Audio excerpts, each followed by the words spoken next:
sisterhood of the bottomless mimosa.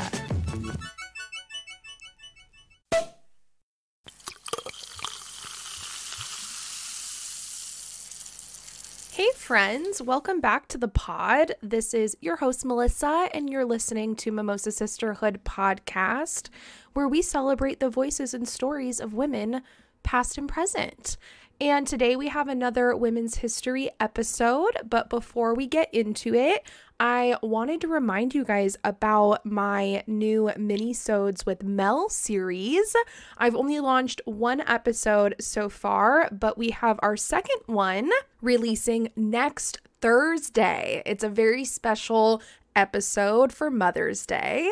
And the coolest thing about this mini-series is that I am going to be featuring your voicemails in these episodes.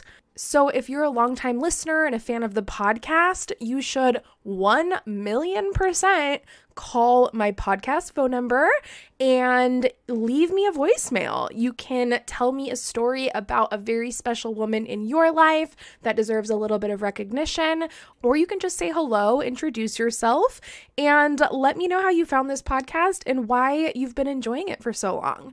So I would really, really, really love to hear your voices and get to know you and feature your little shout out in my podcast episode. So if you are interested in calling, you can leave a 2-minute voicemail at 562-270-4914. Cool. Well, I'm super amped on today's episode. We have another guest host who's joining us back on the mic, Andee Dominguez. You heard from her a whole year ago, and she's back to tell a story about a fierce as fuck woman who is very special to her and her family and is very closely tied to her Mexican roots. So we're going to keep this short today and just dive into this kick-ass episode. Don't forget to subscribe to Mimosa Sisterhood on Apple Podcasts so that you can receive brand new episodes straight to your phone the minute that they drop, and leave us a 5-star rating and review on iTunes. Okay, cool guys. Well, grab that glass of wine or bubbly and let's get ready to party!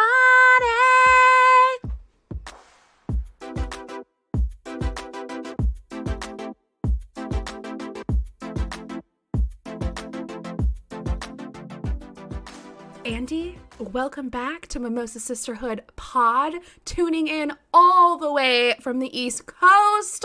Welcome back to the show. I'm so happy you're here. Oh, thanks for having me back. I've been patiently waiting for a whole year. Please don't wait a day longer than necessary. I am actively always looking for guests, and you are needed on the show. Great. I love that because every time I hear about a cool woman, I'm like, ooh, for Melissa's podcast. And I add it to a note to my phone because I'm such a loser. Okay, well, guys, Andee is back for another episode. You heard her, gosh, like almost literally like this time last year, maybe? I don't remember. When was it? I think it was the end of March because I recently reheard the episode because crazy like that. And I kept mentioning at the end, like, we'll see how things are in April because it was the beginning of the pandemic. And here's hopeful me thinking by April things would be cool. It's been a whole year. So. Yeah, it's been gnarly. So last time we recorded, you had covered Audrey Hepburn and I covered Halima Aden. Yes. And you know what? I actually just saw this in the news the other day, and I'd been thinking about telling you about it, that Halima officially retired from modeling. I saw that, and I also thought about telling you, and I don't know what just escaped my mind. I did see that. Yeah, crazy, right? Well, I mean, good for her. I would love to retire young. Well, also, I think it was like a personal moral decision where she's like, I ain't about this life. So if anybody remembers, it was a whole year ago, but Halima was a Somali refugee who had moved to Minnesota, won a beauty pageant, USA or whatever they are, ended up striking a modeling career. She worked with Kanye for a while, and she was huge because she was a model that wasn't willing to step away from her cultural heritage and religious beliefs. So she was often seen photographed very conservatively, even in swimwear, her whole body clothes. So she was very different for the industry, which is something we talked about in our episode. But she's since said, fuck that. And she's like, it ain't for me, homies. Which, like, all the power to her, you know? Yeah. What is she going to do now? Did it say? I feel like she said she wanted to get back into, like, activist work, like, do a lot more type of, like, social work with other refugees. So I think just, like... Good for her. You know, it's one of those things where it's, like, you feel like you're living the dream, you know? You were once a refugee in Somalia, like, in Somalia. Is it Somalia? Yeah, it's Somalia, right? Yeah. Okay. I keep You're wanting to thinking say Somalia. Because of wine. It's right on brand with the podcast. It's like, I know it's Somalia. Yeah. Somalia people. Somalia. Pretentious people drinking wine. Okay. You know what, people? This is the Mimosa Sisterhood podcast. Yeah. This is what you expect when you come here. Yeah, but I just think it's funny because it's like, everybody, you know, you have this dream as a child to become this it person and come to Hollywood and do all this stuff, and then you get there and you're like, wait, no, it wasn't it. Like, I mean, it happens with a lot of people that hit like this level of fame and they're like, wait a minute, I hate this. And they're just like, maybe not for me. Yeah. But I mean, good for her. She has pull now. I mean, she has, I'm sure, a following and all this media attention, which makes it a lot easier to... I know it sounds so horrible to say, but once you're famous, it's easier to do charitable work because you get much more attention versus a nobody. Yeah. AKA me. And, you know, maybe, like, everything's just a stepping stone. Maybe becoming this huge, famous runway model was just the stone to get her the platform and the visibility and the networking that she needed to get to her next stone. Why do you have to do one thing in your lifetime? Yeah, be multiple things. I know. Fuck it. Yeah. Well, what's been happening for you since we last talked? Oh my gosh. So I know it sounds horrible for me to say this, but I'm going to say it. The pandemic did me so well. I used that time to really rebuild and restore my life. When we first recorded that podcast, I didn't really have much furniture in my room. I was like I had a broken down car, kind of barely getting by, and having that pause in my life really helped me rebuild everything. So I bought a car. I have a fully furnished room. And now I'm like really high up in my career. And I decided that this year is going to be the year of yes. So I'm saying yes to life. And so I booked a trip to Iceland. Woo! Yeah. I was like, I'm vaxed. I'm waxed. I'm masked. Let's go. Dude, before this episode started, I was going to say to you, all right, Andee, we know you're vaxed, waxed, and ready to fack. So. Hell yeah. I am ready to fuck. And I'm just, I had planned a trip to go to Europe by myself, solo, a 2-week trip. I started planning it in 2018, saved literally all my money, had all these like dog sitting jobs to save money to go on this trip on the beginning of 2020. So, I was dog sitting on my 30th birthday. I was like sleeping on an air mattress watching a really hyper dog, but it was like, Europe's on my mind. So everything gets canceled. I'm devastated, but I say to myself, 2021, I'll do it. So I rebooked everything for April 2021, and then slowly everything got canceled again. So I was so bummed out. So the second, I think it might have been TikTok that said, vaccinated Americans can go to Iceland. I'm like, crazy person, grab my laptop, search flights, search to make sure that I was real, because can't believe TikTok. Reliable sources, people.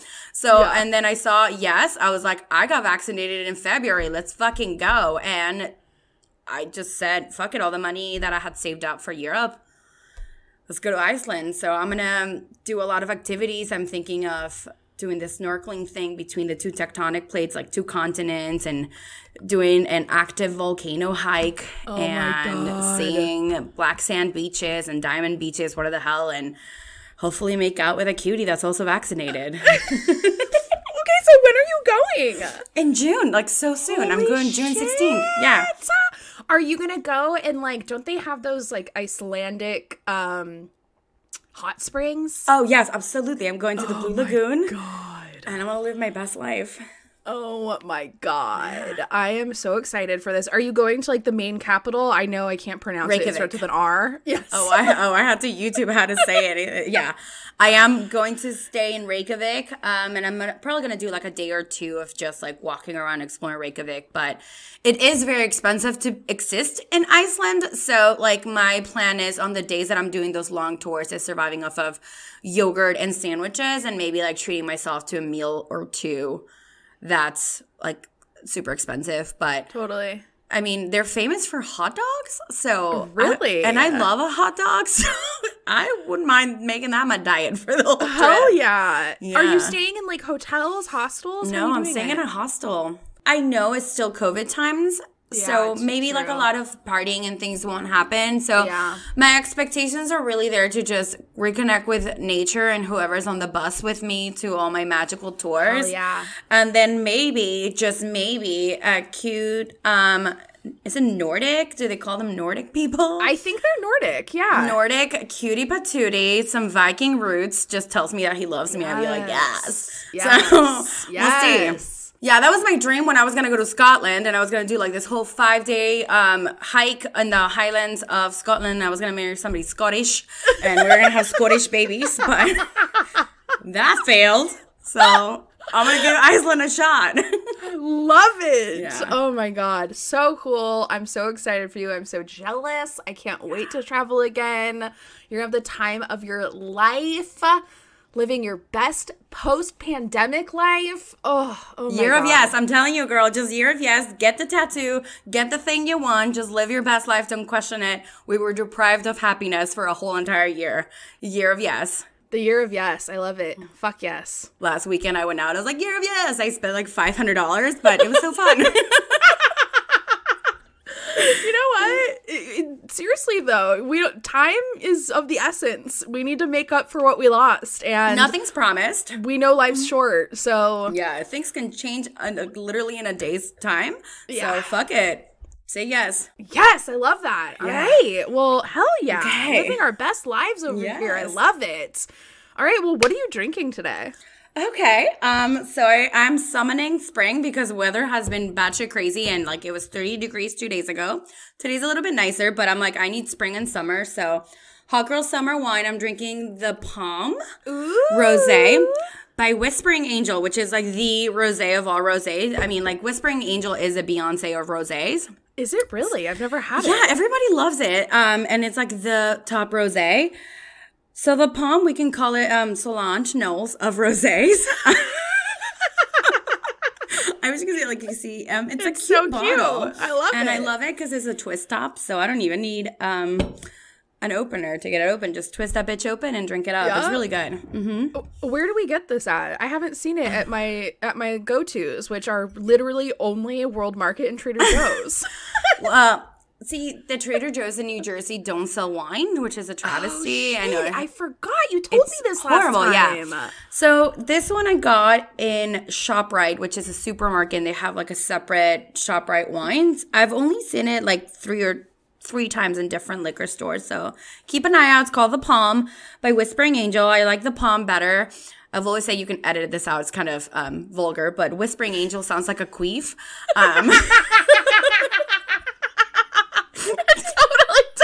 It totally does, right? It's like a lady way of saying that you queefed. You know what's so funny is that reminds me literally on Easter, like earlier this month, I was opening a champagne bottle and my boyfriend was standing right there, and I always like to like bust out my old like waitress moves for him to like show him how shit's handled. And I was like about to open it and I'm like, it has to be like a nun's fart. And he like looked at me like not understanding what I was talking about, and then all of a sudden as I'm opening it, it's like and he just started dying laughing because he finally like got what I meant. Yes. Like you're not supposed to explode a champagne bottle like you see in the movies. Nun's fart. A nun's fart. Oh my God, I'm when gonna you're use that. serving like a rich person in San Francisco Bay, they want a nun's fart when their champagne opens. Like a little So So yes, that's like exactly like the Whispering Angel queef. Exactly. There we go. Ladies, we classy. Oh my God. So what are you drinking? It's amazing. Well, unfortunately, my wine has nothing to do with bodily fluids or air. Damn it. But it is an incredible Sauvignon Blanc that I got from the Trader Joe's. Nice. And I've been eyeballing it for a couple of weeks, and then they finally made a whole display just for it, and I felt like that was my calling. Ooh, a shrine. I know. And I love a good Sauv from New Zealand. That's what this is. Marlborough, New Zealand. Sauv Blanc 2020, baby. It's just like really good. Normally I try to like pair my wines with my lady, but I picked my lady yesterday, so I didn't give myself enough time. Yeah, so we're just drinking. It's called Sauvignon Republic. It's bomb. I'm going to read you the back because I love me a good wine label. You do. It's so like, it's just, I don't know who wouldn't buy it after reading this. Okay. So, latitude 42 degrees south. A wind-swept terrier of hills and dry, gravelly clay riverbeds produces crisp tropical Sauvignon with gooseberry notes, herbal grassiness, and restrained minerality. Well, fuck. That sounds so lovely. And it says that it's the perfect pair with seafoods of all kind, in particularly sushi. And I will say I am covering a incredible Japanese woman today, so that is just coincidental. I love that. I love that. And, you know, you always need a good sushi wine. Right? Yeah, my bottle doesn't say anything fun in the back except that drinking is not recommended for pregnant women. And that, you know, yeah. And the rest is in French. So that was a real downer. Thanks, guys. Yeah. We'll stare at the pretty front label with the pink and the palm trees and the... It's so girly, man. It's just like moth to a flame. A pink rosé bottle. Girls just go crazy. And I'm girls. Especially I go crazy. with a palm tree on it. Yeah. Straight to the pool with that bottle. Fuck it up. Yep. Pump up that flamingo inflatable. Let's get it cracking. Please. That's all I want. A pool. Right. All right. Well, let's hop in. You're going to kick us off today. Okay. So I decided to ask my aunts and my cousins for Mexican women that they thought they would like made an impact. And I was given a long list of women from Mexico, and I kept going back and forth. But I decided to pick Leona Vicario, aka the mother of Mexican independence. And I thought it was important to cover somebody that fought during the Mexican independence because we're aided in fight. Because one Cinco de Mayo is around the corner, and I just must make this known. That is not Mexico's Independence Day. So Mexico's... What do we celebrate Cinco de Mayo for over here? I don't even know. Margaritas. Yeah, right? That was La Batalla de Puebla. So it was a war against the French that Mexico had. And I guess in a sense, we prevented the French from invading the United States. You're welcome. But I guess Cinco de Mayo is a lot easier to pronounce for white people than 16 de septiembre. So, so I think that's why they chose that one, to just use it as an excuse to get fucked up. Okay, perfect. Yeah. So I'm going to hop right in. I'm going to start with a quick quote about from Leona. And it says, "It is not love alone that determines the actions of women. The desire for glory and liberty of their homeland are sentiments not unknown to them." So, and then this will all make sense once I read about her life. And I'm going to say a lot of things in my Mexican Spanish accent because I just can't bring myself to say it with a white girl word. So you roll that tongue. Yeah, I'm taking a deep breath for this one. Born María de la Soledad Leona Camila Vicario Fernández de San Salvador in Mexico City in 1789 to a wealthy businessman from Spain and a mother from a prominent family in Toluca. During the years, she chose Leona and Vicario as her full name, which suits her because Leona means lioness, and then you'll see why it really fits her name. But Leona had a significant social standing and lived a really nice, wealthy life. Around the 1700s and around this time, Mexico was known as New Spain. It was predominantly a Spanish colony. So, given her social status, she was privileged to get an education. She read and collected Spanish and French literature, studied fine arts, enjoyed classical music, all the bougie girl shit that she could have gotten in a time where women were just not allowed to do anything. This is great for her to be able to have access to this. And European literature at this time was filled with political rhetoric advocating the overthrow of the monarchy. So naturally, Leona developed a rebel spirit. Yes. Both of her parents died in 1807, leaving 18-year-old Leona orphaned with a considerable fortune and in custody by Spanish law. A woman, even by 18, she needed to be in custody of a man. Mm-hmm. Sucks. So she was in custody of her uncle Agustín Pomposo Fernández de San Salvador, a Mexican lawyer. He was her mother's brother. But Leona refused to live in a submissive life under her uncle's patriarchal views.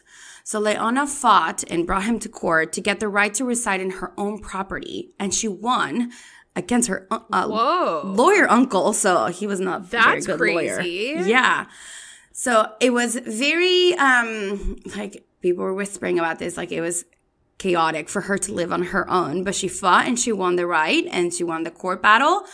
But her uncle's fragile male ego couldn't handle this. So he purchased a property right next to hers. I know. Fragile male ego. And then he decided to arrange for Leona to marry Octaviano Obregón, which is an attorney working in his firm. So without even her consent, was like, well, you're engaged to this dude now. So, which she luckily evaded. He kept going back and forth to Spain. And she wooed another lawyer that shared her radical political agenda, and his name was Andrés Quintana Roo. And it's very important to remember this name because we're going to talk about him in a bit. Which they later would secretly marry while Obregón was traveling to Spain. So, love that for her. She eloped, decided to say a big fuck you to her uncle. Yep. For like the second, third time. Yeah. And then many, many other times. She was just so badass. So given her interest in public issues, Leona was aware of the political drama that was unfolding in Mexico. And here's a quick history lesson about Mexico's independence, how it kind of unfolded. In 1808, Napoleon invades Spain and takes King Charles IV prisoner. This unleashes a war against the French and brings instability to Spanish colonies. Mexico at the time, like I mentioned, was known as New Spain, which was one of the most prominent colonies Spain had. But New Spain benefited the crown more than it actually benefited its inhabitant people. Mm-hmm. So that angered the people living there. So insurgent groups began to form and cry for Mexico's independence from Spain. So really the turmoil that Napoleon created in Spain had a domino effect all the way down to Mexico's independence. Thus, the War of Mexican Independence began in September 16th, 1808, which lasted almost 12 years, and it took the lives of over 500,000 Mexicans. Damn. 12 years? 12 years. It is a fantastic story, and I know you have Mexican roots, so I do advise you to, like, read up on Mexican independence. I think it's a great story to know. So that was my brief history lesson. So back to Leona. She joined Los Guadalupes, a secret society receiving and distributing insurgent correspondence. Leona used her banking connections and wealth to secretly finance various stages of the rebellion. So here you have a very wealthy woman, and she chose to join the rebellion and the group of insurgents to really just use her wealth for good. She later got involved in directly buying arms and acquiring raw materials to make cannons and artillery. She also purchased and shipped medicine to help out. And so, needless to say, our girl was all into this rebellion. Yeah. But being an arms dealer was not enough for Leona. An arms dealer. That is so funny when you think of it like that. I know, because you think of these like mafioso type of guys. But this was like, she was doing it for good, you know, for Mexico. So she teamed up with Andres Quintana Roo, the lawyer she had flirted and wooed earlier on, to write political articles and propagandist ideas. And while all of this was happening, her pro-royalist uncle Agustin, her uncle that we all hate, had no idea that Leona was aiding the fight for Mexico's independence, even though he lived next door. And while there's not much more into this that I could read on, I really wanted to just read more into that Agustin and Leona fight. I'm like, he just, I guess, assumed he would just be like a kept woman in her house. So Leona evaded being caught for a long time, just aiding the revolution with her arms and writing propaganda under different pseudonyms, sending medicine out for the fighters. So she was not caught for a while until one day one of her servants was carrying some of her letters and belongings and was apprehended and threatened with death by the royalists, so he gave her up. So Leona was in prison, but given her social standing, remember she was really high up in her social standing, she was not allowed to be brutally punished. So she was just imprisoned at a convent. And this is like a convent prison. So she's in prison with nuns. It's called Belén de las Mochas. You need to go to jail, so we're going to send you with the nuns. Quite honestly, that is jail. That is Catholic jail. That is so funny. Yeah. And all of her wealth and possessions were confiscated. Leona was later freed from prison by 3 revolutionary patriots who posed as colonial officers demanding to interrogate her. So they were able to come in without question into the convent prison, and she basically walked right out of there with them. Yeah. Thank God for disguise. I mean, it's not like the nuns were probably going to go to war over it. I know.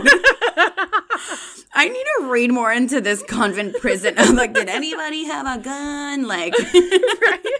Was she chained or was she just like forced to pray? So many questions there. So Leona was later reunited with Quintana Roo, Andres. And from 1813 to 1819, the couple traveled from one place to another, working for the independence and living life of poverty and sacrifice, something that she really had never experienced growing up rich and just being a wealthy woman. During this time, Leona collaborated with newspapers El Ilustrador Americano, which roughly translates to the American Illustrator, and Semanario Patriótico Americano, which is a patriotic American weekly newspaper. Yes.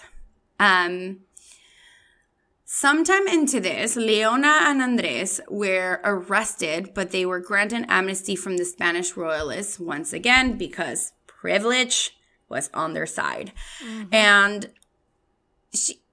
she worked so hard for the Mexican independence. I really don't want to like bad talk her, but it really goes to show like the level of privilege and how far I can get you. Totally. It could have been anybody else fighting for the independence, they would have been executed on the spot. So having that Spanish background in her, because her father was an immigrant, etc., just sort of granted her the amnesty, and she just kind of was okay, even though she was caught for trying to, work against Spanish royalists. The war ends in 1821, and in 1823, the newly formed Mexican Congress rewarded Leona for her numerous sacrifices on behalf of the nation. She was given some estates and most of her confiscated wealth back. So that's an overall summary of her life, and here are some fun facts about Leona, and then we'll just sort of go into a deep conversation about how badass she was. Leona and Andres had a daughter named Genevieve, 1818. And I think that's kind of what forced them to stop fighting so hard for the independence. Once you have a daughter, you just can't rebel and live in poverty and traveling along. So after that, they were sort of surrender. And even though they knew they had amnesty, they weren't going to be executed if they surrendered to the war. I did read that at this time, most of the fighters and insurgents were dead, sadly. So the war sort of started slowing down. They were winning, but they were sort of slowing down the pace of the war. So that's why they decided after Genoveva was born to slow down the rule. Leona died in 1842 in Mexico City and was the only civilian woman to have received a state funeral, which is usually reserved for presidents. What? So, Wait, she was the only woman to receive a state funeral? A civilian woman. So civilian woman. Yeah, so she didn't hold any political... So it's the only civilian woman to have received a state funeral thus far. Okay.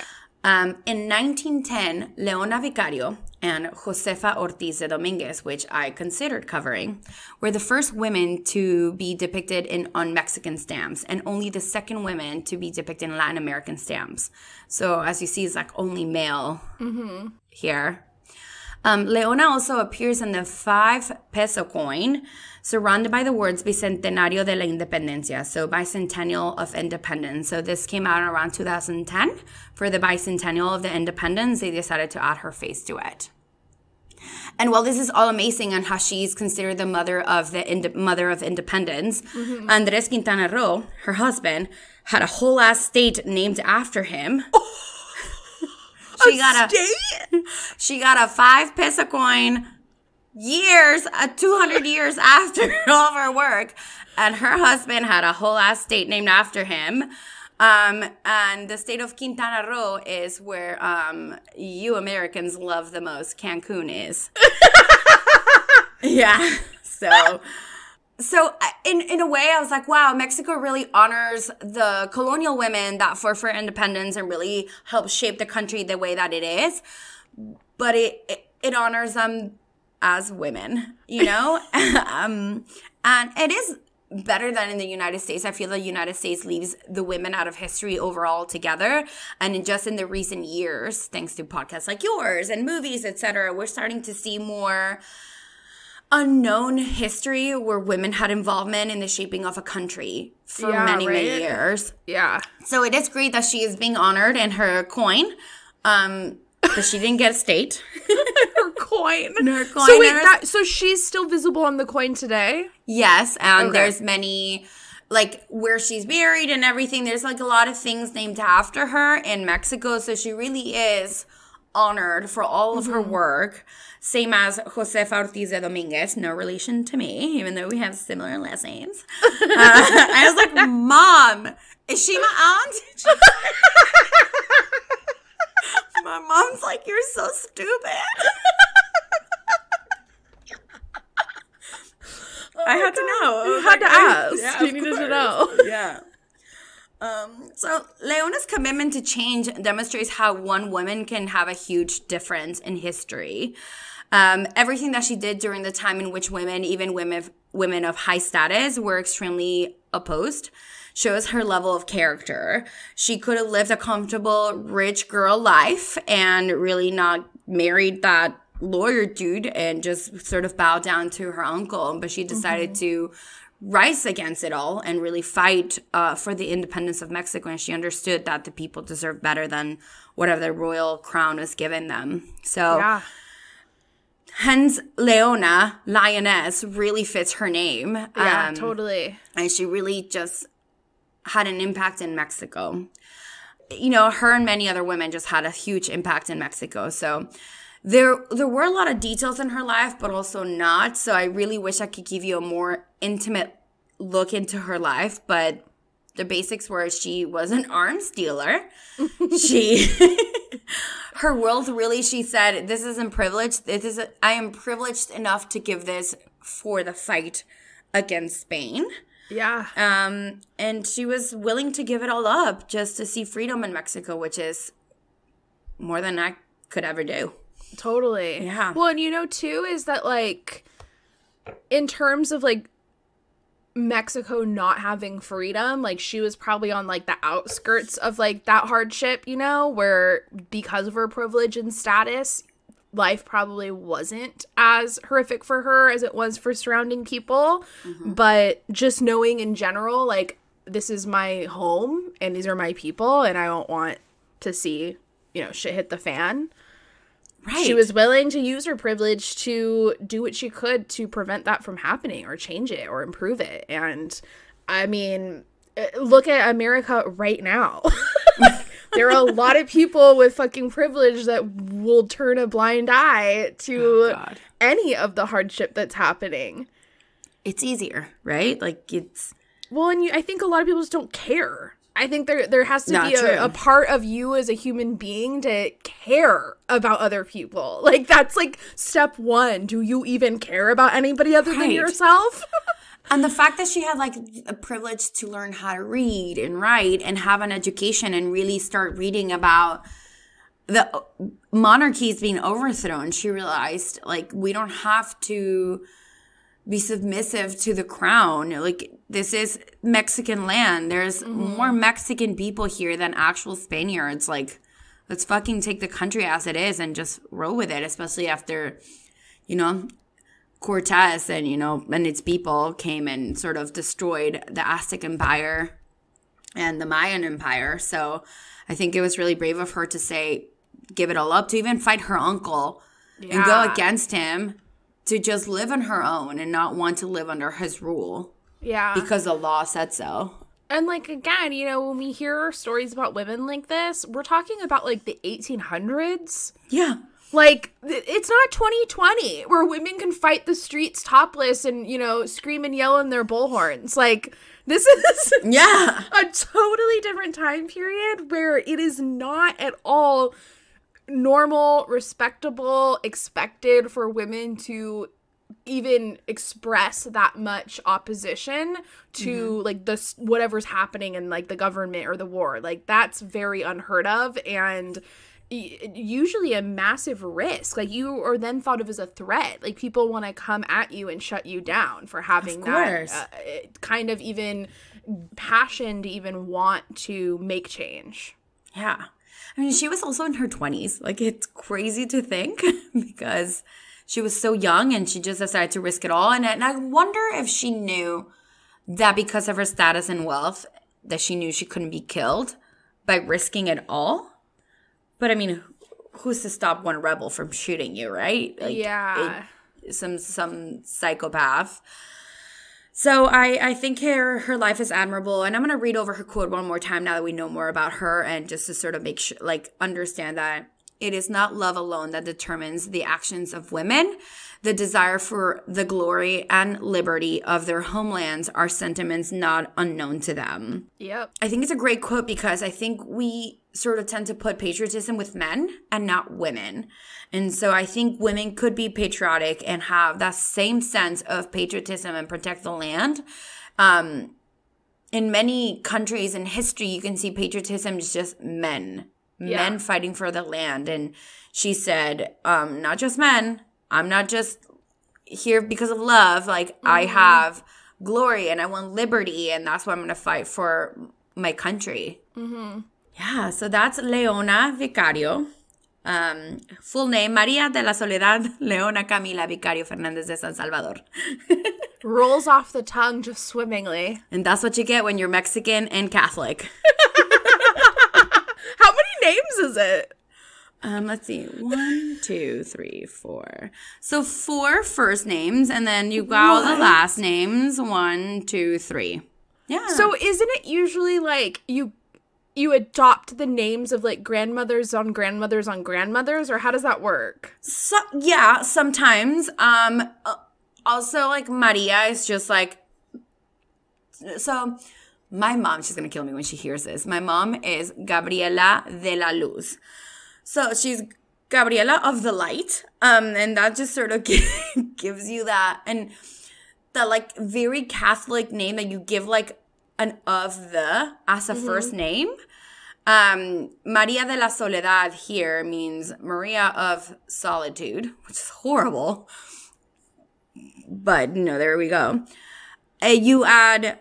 So her mother's name was Camilla. So Camilla is there with the name. I don't know where Leona came from. And it's probably a grandmother. A dead relative is also very common that if a dead relative, no matter who, dies, you get named after that. So my dad, we have a semi-famous, not really, uncle that big part of Mexican history. His name was Belisario. And my dad was almost named that. And then luckily, somebody named Carlos died and he got named Carlos. Ain't nobody want to be Belisario and then you're called Belly. So you are given a lot of names. You sort of add some sort of Roman Catholic spin to it, and then you add all the last names. So in Mexico, luckily my parents got lazy, and I only had the one name. I don't even have a middle name. But in Mexico, I'm Andee Dominguez Vargas. So I do have my mother's maiden name added to my range of last names. So you always have two last names in Mexico. Interesting. I both of my grandparents lived in Mexico and came to the States, and I don't have any recollection of either of them having any names other than their first and last. But I'm assuming they just got, once they moved here, it just kind of... Yeah, you sort of started racing it. My mom never uses De La Luz, and she hates it. But I remember some of my aunts do have really long names. And you just sort of start snipping them in half because who cares? And in Mexico, you kind of just choose what you want to be called. That's what she's like, Leona, and you don't really go by your first name. Then otherwise, everybody would just be named Maria. Right. So I think they give it okay, choose which one you like the best. Oh my God. Yeah. Well, that is so cool. I've never heard of her before. And I also just think it's a great reminder that, especially in today's day and age, we hear so much about the term privilege. Mm-hmm. And it's constantly used as an explanation as to, being able to recognize the ways in which injustices take place in the world, whether we're aware of it or not, or just, it's straight over our head. And, there's so much negative connotation to it right now. And justly so, because it has caused a lot of fucking chaos for people's lives for decades. Yep. Mm-hmm. A lot of great things for some people and a lot of not great things for others. But I just think this is a really great reminder of being able to see a situation or an example of privilege and somebody that used it to benefit the greater good. Right. And just even her probably knowing, I am lit as fuck. I have so much power. I can do all this shit and I can save and help a lot of people. And everybody else that's fighting right now for the freedom of Mexico doesn't have the ability to be as successful as I can, given my status. So, right. The things that I can accomplish are so much greater than, Joe Schmo next to me. I'm going to take that responsibility and use it to do what the mass majority of people can't. And, it's such a great example of being able to use your privilege, something that was just given to you at birth, nothing that you asked for, wanted, fought for, but recognizing you have it and making the best of it. Right. The privilege that you have, use it to help others that don't have that level. Become an arms dealer. You might end up in the 5 peso coin. You never know. You won't get a state, but you might get a coin and a stamp. So, I really wanted to cover, I was given so many great women, so many artists, and Mexico is filled with fantastic women. Right. And I know you covered Frida Kahlo, and beyond that, Frida became such an American culture icon for Mexicans, but digging deeper, and everybody that my cousins gave me, I found so many fantastic, even Hollywood actresses, and that had their imprint on American culture. And I think it's important to point them out because sadly, due to a last shitty precedent, there was a big divide, literally and physically, created with Mexicans and Americans. And they love to go to Cancun, they love to celebrate Cinco de Mayo, but they also love to be, racist against our people and then really not know anything about who we are and where we come from and what we have created and done. Mm-hmm. So I'm excited to cover more Mexican women, but I was excited to bring somebody from the that helped in the independence, specifically because there's not a lot of people know about Mexico's independence and what it also meant for the rest of the world. Yeah, 100%. And that's Leona Vicario. Welcome to the Mimosa Sisterhood, Leona. We love you. Love it. So cool. Well, I've got a really awesome woman to cover tonight. She is somebody that I've had on the list for a long time, and I finally dug deep into her story, and I was like, holy shit, this lady is kick-ass. So today I am covering Junko Tabei, and she is the first woman to climb the highest mountain on Earth, Mount Everest. And she's the first woman to complete the 7 summits of mountaineering. What?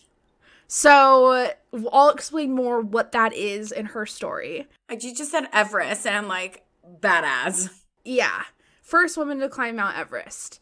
So she's super kick-ass, so I'll tell you a little bit about her. So Junko was born in 1939 in Fukushima, Japan. Fukushima might sound a little bit familiar to you, maybe not.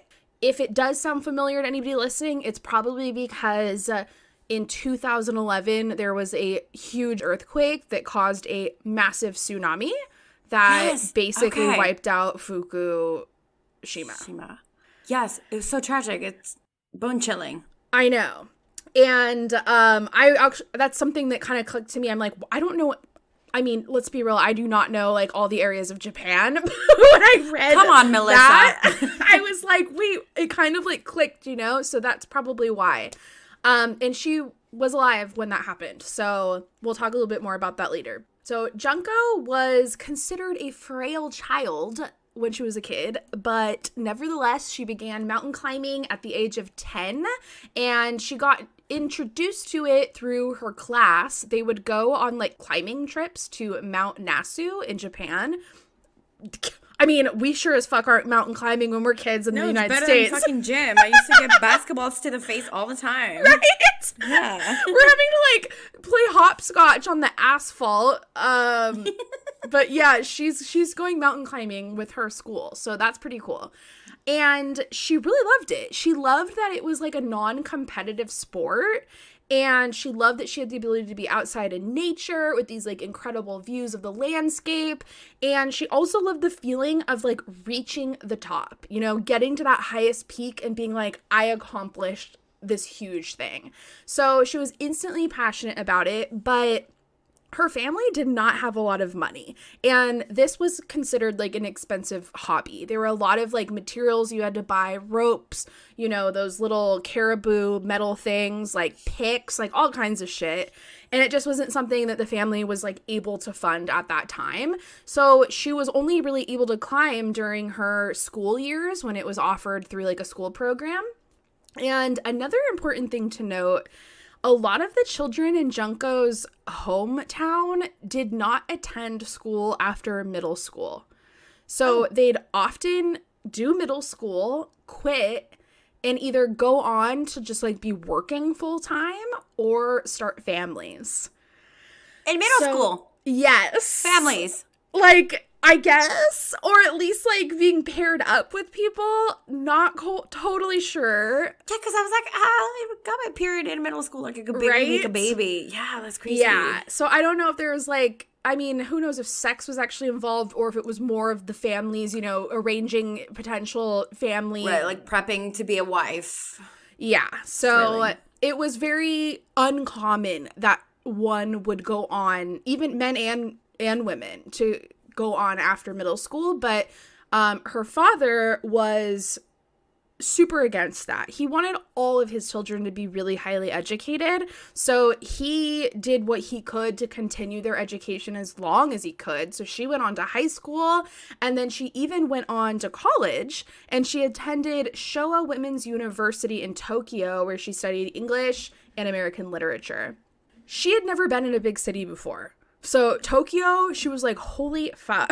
Like, what? I could imagine. Culture shock. Like, what is this? And it didn't really go that well for her. So she fell into a little bit of a depression, just like totally out of her mix, out of her comfort zone. Like, I'm not into this big city life. Like, what's going on? But she was able to like balance this like super stressful change in her life by mountain climbing. after she graduated, she joined a women's climbing club and she learned how to do rock climbing, and they introduced her to white mountain climbing, which was climbing on icy snow mountains. Stop. I don't know who is doing this or why.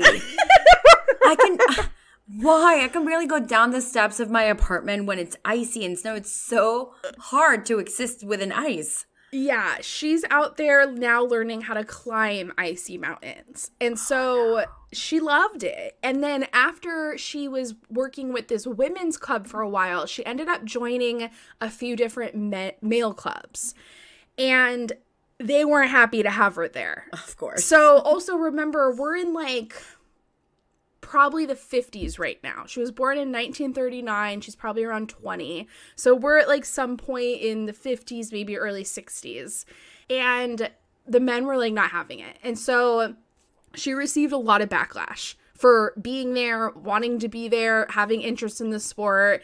They questioned her motives for even pursuing mountain climbing. They were like, 1, this is a male-dominated sport, so, like, you don't really belong here. 2, are you only here because you're looking for a husband? Because we aren't interested. Oh, come on! Yes. Which actually makes me think of the quote. Yeah. Of, like, women aren't always just here for love. We are here for, you know, our own personal interests and passions. It's not just about fucking love, dude. I was going to say, to be fair, I do know a lot of my friends joined CrossFits just to find their husbands, which they did, and immediately quit CrossFit. So it's not a bad idea. No, I mean, you just want a man with thick thighs. You got CrossFit. But yeah, you know, we're not all about love. We're just not all just trying to find husbands here. We're pretty independent women. Go on. Yes, for real. So Junko said, like, fuck you, and she continued to climb with her male groups, and she eventually climbed all the major mountains in Japan, including Mount Fuji. And then in 1964, at 27, she met a hot piece of ass at the very top of a mountain that she had just climbed. So she was with her friend. She climbed to the top of this mountain. Her dream boat was at the top of it, and just so happened to be whipping up desserts at the top of this mountain that he was then passing out to everybody that had gotten to the top. Like, that's an instant sign that's your husband. Yes, that's what I want. To be in the middle of Iceland and there's some dude making dessert and be like, do you want some strawberry shortcake? I'd be like, yes. Right? That's what I'm saying. And so, needless to say, she hopped on that ish ASAP, and 2 years later, they got married. Oh, yay. They eventually had 2 children, a daughter and a son, and Junko says that one of the most wonderful things about her husband was his willingness to allow her to just be the climber, because he was a climber too. Obviously, he climbed the top of that mountain and started making desserts, but like, he was kind of like, okay, out of the 2 of us, like, you're the one that's gonna hit it big, so like, you can take it, like, be the climber, take the life of climbing, like, I'll kick back and watch the kids and cook and clean. Oh my gosh, I love him even more. Right? What a man. Well, also, this was the 60s in Japan, so this was not something that men did. Like, this was not happening, this was not a thing. But maybe he was like a hippie lover, like... Well, he was a crunchy mountain climber, so yeah, I think they were already, like, doing things different, but he was for sure willing to just, like, put these gendered stereotypes aside, even though it made him socially look like the weak man of the couple. Snaps for him. Good for him. Major snaps for him. Yeah. Good guy. We love a good husband in these stories, We do. I swear. We don't want no Uncle Agustin that's so suppressive. No, we want more like him. Yep. Mm-hmm. So then in 1969, she establishes a women's mountaineering club called Joshi Tohan Club. And this was the first of its kind in Japan. And she later stated that the reason why she found it was purely based off the way that men had treated her in the climbing world. Like, they'd accused her of climbing to find a husband. They were like, you don't belong here. And so she was treated like shit from dude climbers, even though she had already proven herself to be really, like, a great climber, deserved to be there, had climbed all these mountains. She wasn't like holding the group back. She was great. So it was just really a sexist thing. And that's why she established this women's only club. And the Joshi Tahan Club embarked on their first expedition in 1970, climbing the Nepalese mountain Annapurna 3. They successfully reached the top, and they became the first women and just first Japanese people in general to climb the mountain. So huge for them. Junko and one other member, Hiroko Hirakawa, were chosen to complete the final climb to the top. So I think what would happen a lot when they would go in these big groups together and climb mountains, they wouldn't all go to the very top together. I think that they'd climb it, but certain more qualified people, more seasoned, would keep going. Mm-hmm. So her and her friend were chosen to climb to the very top, and they were accompanied by 2 Sherpa guides. And both her and her friend had brought cameras because they wanted to like capture pictures of themselves at the top of this mountain. No women or Japanese people had ever done it before. But when they got to the top, the temperatures were so cold that the camera's film cracked. Shut couldn't take a picture. Oh, what a bummer. I know. And she was quoted to say, "The snow on the summit was rock hard, deflecting my ice axe when I tried to dig it in with my pick.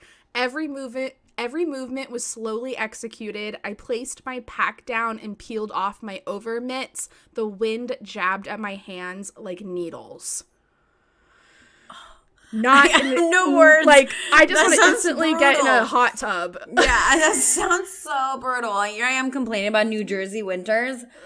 Oh, no. Yeah. And so when they finished the climb, it was recorded that the temperature was -16 Celsius. I don't know anything about Celsius, but I imagine that's fucking freezing. Cold as fuck. Yeah. Cold as fuck. So after they completed this gnarly ass climb, like, I think it was pretty brutal for the group, Junko realized that she and the other Japanese women in her group had a problem. And it was the fact that they really struggled internally to overcome those Japanese cultural values that promoted them to have this, like, quiet strength.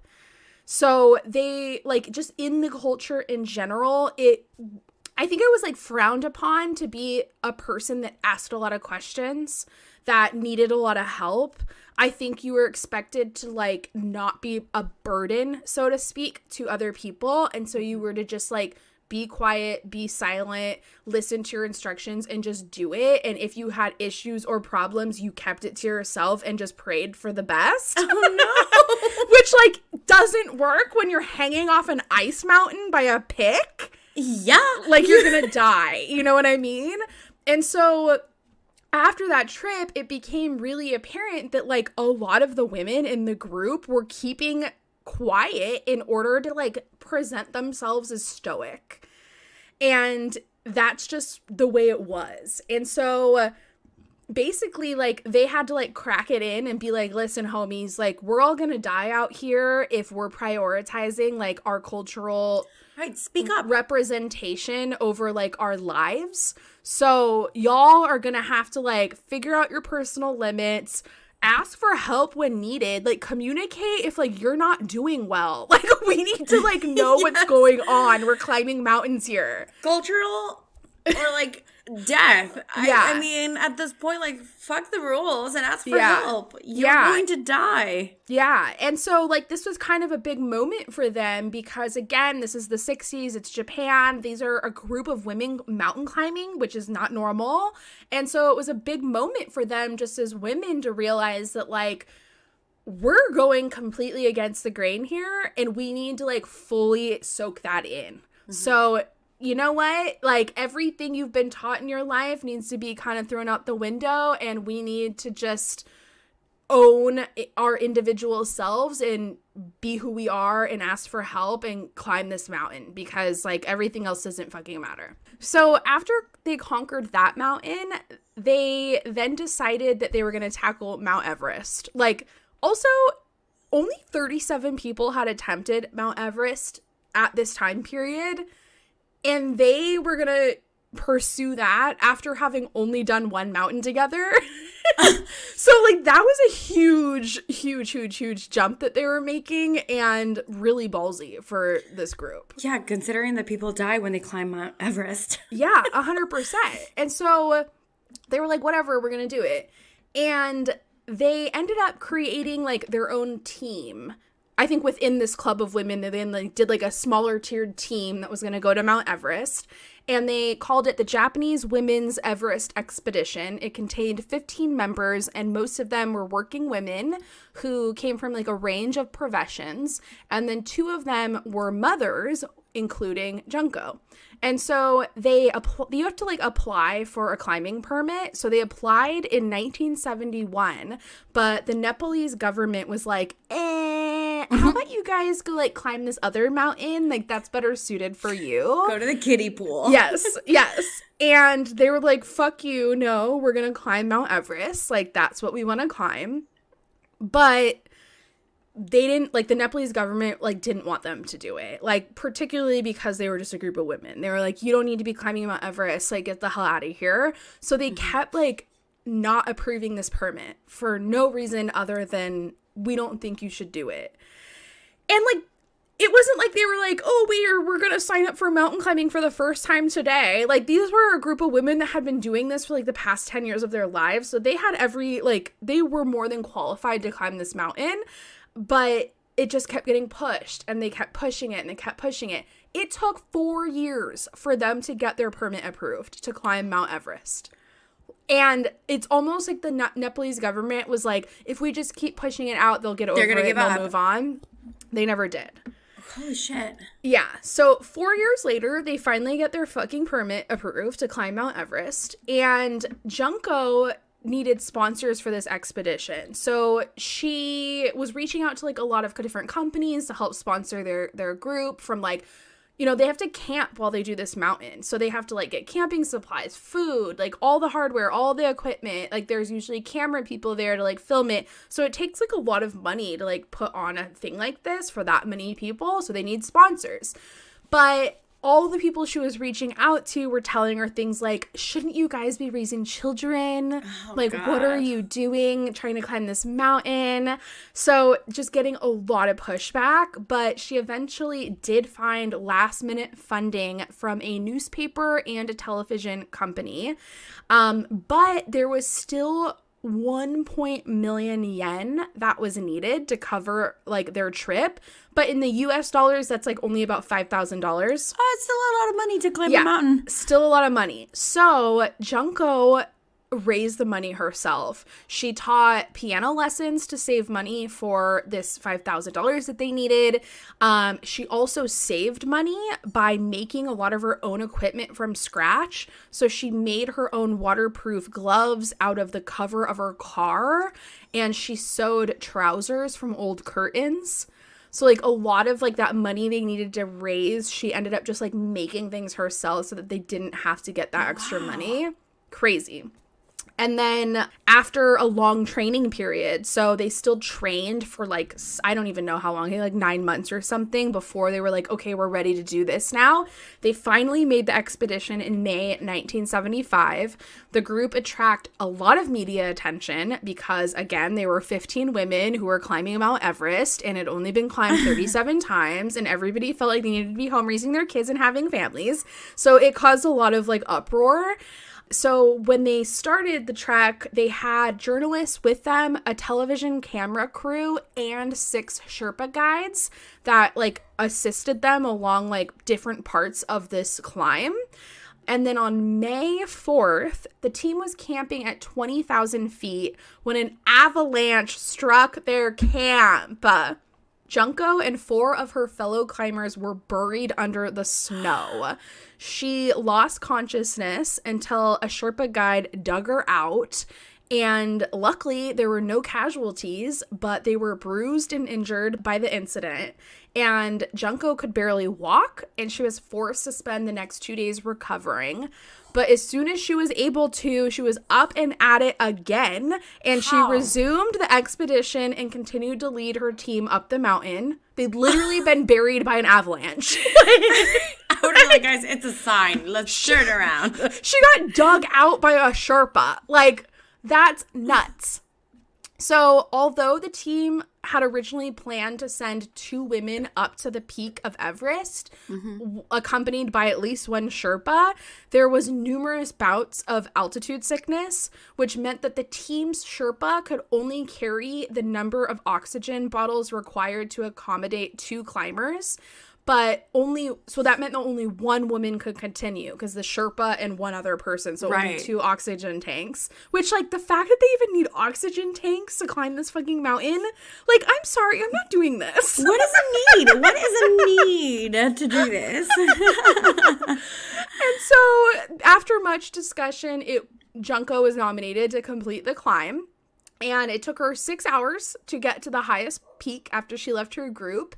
During her travel near the peak, she became furious to discover that she would have to cross a thin, hazardous ridge of ice that had gone completely unmentioned in previous accounts by other people that had already climbed the mountain. Like, everybody failed to mention, like, the worst part of the climb, which she had to discover right then on the spot, and she wasn't prepared for. So she crawled along it sideways and later described it to be the most intense experience she's ever had in her life. And then 12 days after this avalanche, on May 16th, 1975, with her Sherpa guide, she became the first woman to reach the summit of Everest. So she did it. Holy shit. And she was showered with so much attention for her win. When she came down the mountain, there was a huge parade held in her honor. And then when she returned to Japan, she received at the Tokyo airport, she received thousands of cheering supporters that were there to just, like, congratulate her on her accomplishment. She received messages from the King of Nepal and the Japanese government. There was a television miniseries made about the Everest expedition featuring her as, someone that had climbed it, and she made multiple personal appearances across Japan. But Junko, being Junko, was so uncomfortable with this level of fame. She told the media that she preferred to be remembered as the 36th person to climb the summit of Everest rather than the first woman to climb it.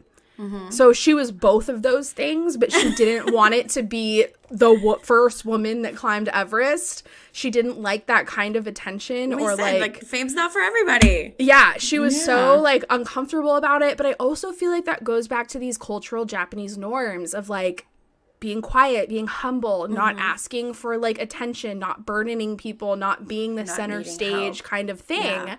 So, like, kind of sucks, but, like, it's just, that's just how she grew up and was raised, and she didn't really want that kind of attention.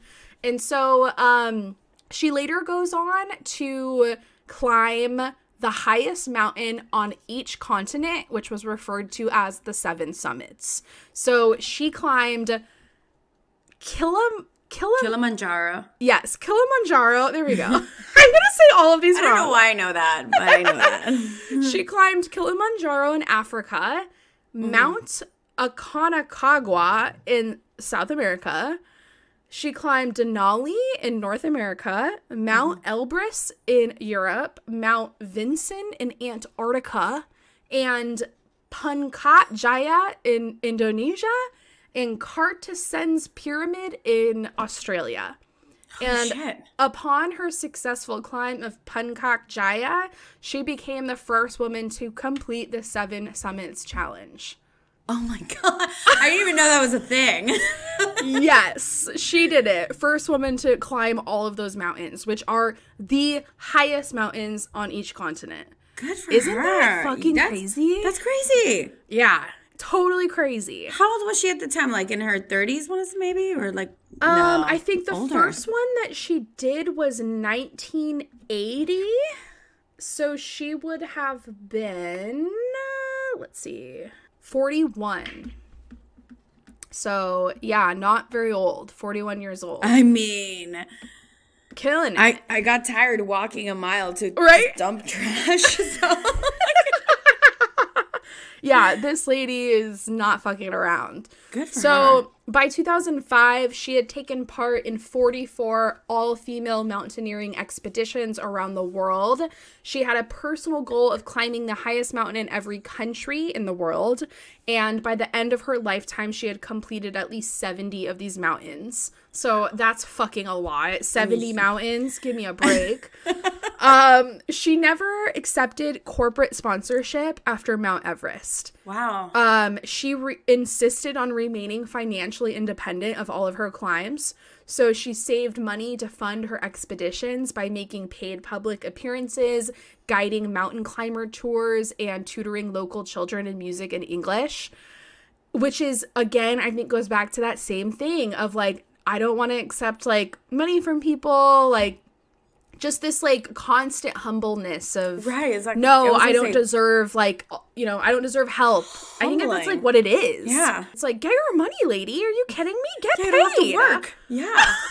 You're already working hard enough to get to the top of the highest mountains in the world. I know. Just like, maybe what? Take a break by accepting money. Girlfriend. Yeah. So that was just something about her. And so a lot of the times friends and supporters would donate food, they donate equipment, and she just made her own. She climbed with what she was able to either get donated by friends and family or that she was able to fund herself through all of her extracurricular, like, appearances, tutoring, whatever she was doing.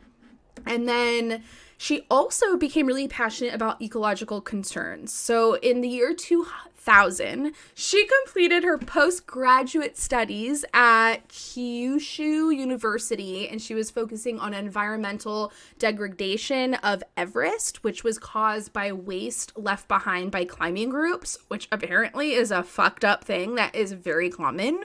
People climb mountains and just, like, leave all their shit there, their camping gear, their trash, like... I mean, I guess it's not like there's, like, waste, bins to put your garbage in, but, like... Okay, but, like, when I go hiking, it just says, like, leave it better than you found it. So you put your trash in your backpack. Yeah, so I guess that's not as common as you would imagine by people that climb mountains. So she made it, like, a huge mission of hers later in her life to, like, really focus on this particular problem. And then she also led and participated in cleanup climbs in Japan, where they'd literally go on mountain climbs and just, like, clean up, like beach cleanup, but, like, climbing mountains cleanup. And she would do that in the also in the Himalayas with her husband and her children. So that's really cute. And then between 1996 and 2008, she wrote and published 7 books. So tapping in her education that her father promoted that she have and her English literature degree, she was pumping out books later in her life. This woman just doesn't know how to stop. Yeah, she keeps going. She's just has a lot to offer. And then, like what I said when I first started, following the Great East Japan earthquake in 2011, which caused a massive tsunami in her hometown, she began organizing annual guided excursions up Mount Fuji for school children that were affected by the disaster. So it was just something that a way for her to give back to her community who had really suffered from the destruction of that tsunami. And then a year after that, in 2012, she was diagnosed with stomach cancer, but she continued with many of her mountaineering activities. In July 2016, despite her advancing illness, she led an expedition of youth up Mount Fuji for the very last time. Oh my God. And 3 months later, she died in a hospital on October 20th, 2016 at 77 years old. Before her death, an astronomer named an asteroid after her. They called it 6897 Tabei. And on November 19th, 2019, a mountain range on Pluto was named Tabei Montes in honor of Junko's mountaineering accomplishments, which is so cute because apparently this is a thing. People are being, like, honored on the mountains of Pluto, which I had no clue was happening. I'm like, but people there's can like see mountains in Pluto? there's a particular theme around which mountains get honored and who's allowed to be honored to these mountains. And the theme is historic pioneers who crossed new horizons in the exploration of the earth, sea, and sky. That's really cool. Isn't that so cool? That's so cool. That's a great way to be honored. I know. So she's honored out on the mountains of Pluto. And to end on a quote, which I always love to do, she was quoted to say, "I don't know how or when I'm going to die, but I'll look back and think I had an amazing life." Year of yes. Year of the yes. Year of yes. I love that. My God, this woman just like had no stop. She just kept going. She's just did so much. One, I think just most important thing to recognize is just like breaking out of these gendered stereotypes, out of these cultural norms, these expectations of how one needs to behave, what they need to do from the get-go, which I think was, something that we can think about her father. It kind of instilled in her as a child is that, no, you're not going to quit school and go to work or become a mom after middle school. You're going to carry on. You're going to get an education. You're going to learn things. You're going to explore the world. And she did that. And then she went on to marry a husband who was just as great as her father, who then made sure that she could continue to live her best self and do things that were 1000% against the norm of their culture. She was not the mother-toting woman. And I feel like even if her father or husband wouldn't have been this way, like she wouldn't have permitted them to stop her. I feel like this fire was burning within her. Oh, yeah. No matter what. For sure. Yeah. It was burning 100%. But I also just think that, having those male figures support her going outside of the expectation, that's huge. And I think it's so important, for dads out in the world to, instill that kind of confidence and, just belief in the women in their lives that, no, you're a lot more than just a childbearing woman to cook and clean. You know, you can do a lot of things and we want you to do a lot of things. Just as long as you can do it, go for it. Yeah. So I just love a good man in every badass woman's story. Absolutely. I think it's so important, how it's not just about women fighting for themselves, but the men in their lives fighting for them too. Yeah. Yeah. So I love that. And then, she did so much. She did had one of the craziest, scariest hobbies that exists under the sun. She got hit by an avalanche and then still went on to conquer the 7 summits of the world. You say Everest, and I think death, and you're just awful, hunger, famish, just brutal. Yeah. Wow. So she's a remarkable woman. Junko Tabei, so cool. Great woman to know, and I'm just so amped on her. So fucking hell yeah to her. Oh my gosh, that Mount Everest, I could never. Yeah, no. It's nuts. It's even scary just to be in the climbing gym and get to the top of the pretend rock that you're climbing. I'm terrified of those places. I'm it doesn't look that hard, and I'll go down the Izzy, and halfway through, I'm so scared.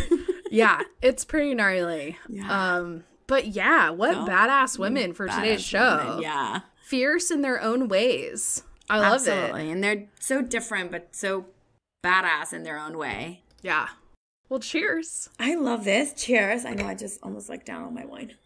Me too.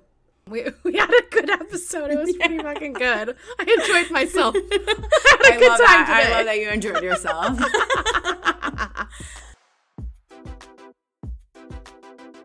Thank you guys so much for tuning in to another episode of the podcast. Wasn't that a fun one?